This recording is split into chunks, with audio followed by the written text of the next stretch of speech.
Hello friends, I'm Norby Whitney. Welcome back to the channel. Now just a quick intro before we get into it. I want to say three little things. Number one, in my last LomoChrome 92 video, I talked about the really classy box art, but I didn't really show off the really classy box art. So let's start with a box montage.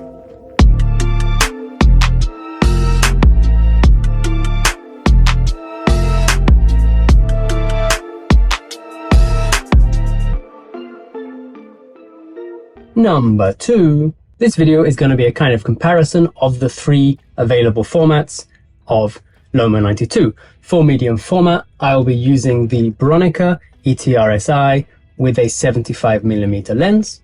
35mm, it's going to be the trusty Pentax Spotmatic with a 50mm lens. And finally, we've got the cute little Pentax Auto 110 with a 24mm lens.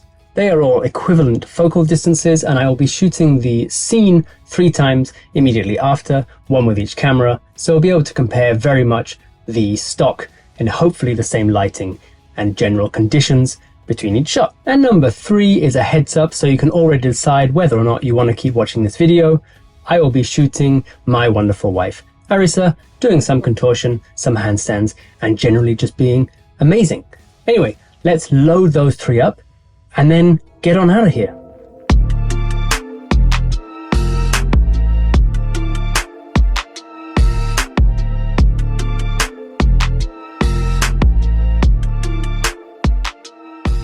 Cool, see you outside.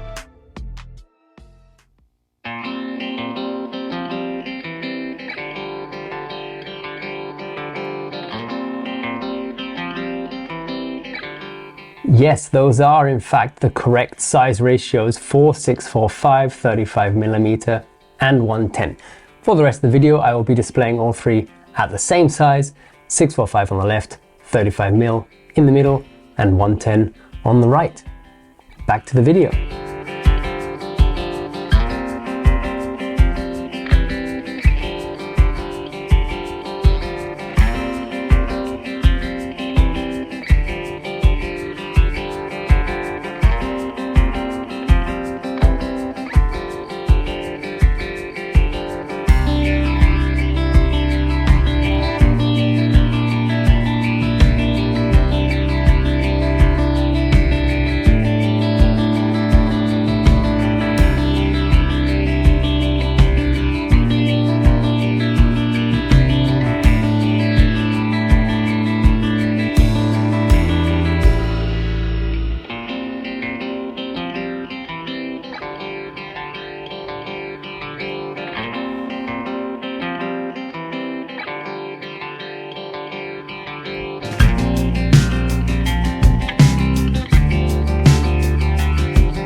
So here are a couple of tangents before we get into a verdict of any kind. Number one, 110 canisters actually have a small tab on them, which helps automatic cameras differentiate between high ISO and low ISO, normally 400 and 100. Now, Lomography's canisters are all set to 100, which hasn't been an issue up until this point because all their films have been either 100 or 200. So either it's fine or a bit overexposed. However, LomoChrome 92 is a 400 speed film, so you will want to adapt the tab to be 400.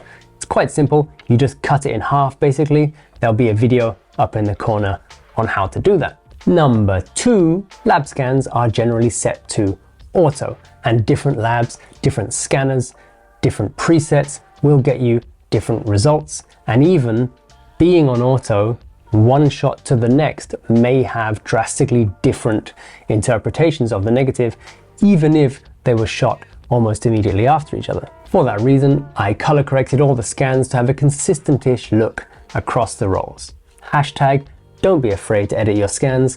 Someone in the workflow is, it might as well be you. Now with that out the way, verdict time.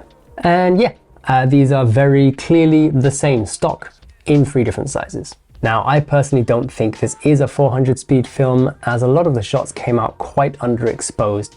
And I understand that the backlit shots are difficult for any light meter, but even the more evenly lit shots came out quite muddy. So, as I mentioned in my previous LomoChrome 92 video, I think overexposing is definitely the way to go. Now, obviously, as the 35mm is already quite grainy, as we'd expect, the 110 is particularly grainy and lo-fi. But also as expected, and quite nice to verify, was that the 120 had much finer apparent grain due to the larger negative size. And this was only 645. If you're shooting square format, 6.7, 6.9, I think you can actually get quite smooth shots out of medium format LomoChrome 92. Fun bonus fact, I noticed that the grain was quite similar to digital color noise. So I went into Lightroom and I took the remove noise slider a little bit to the right and bam, it's gone.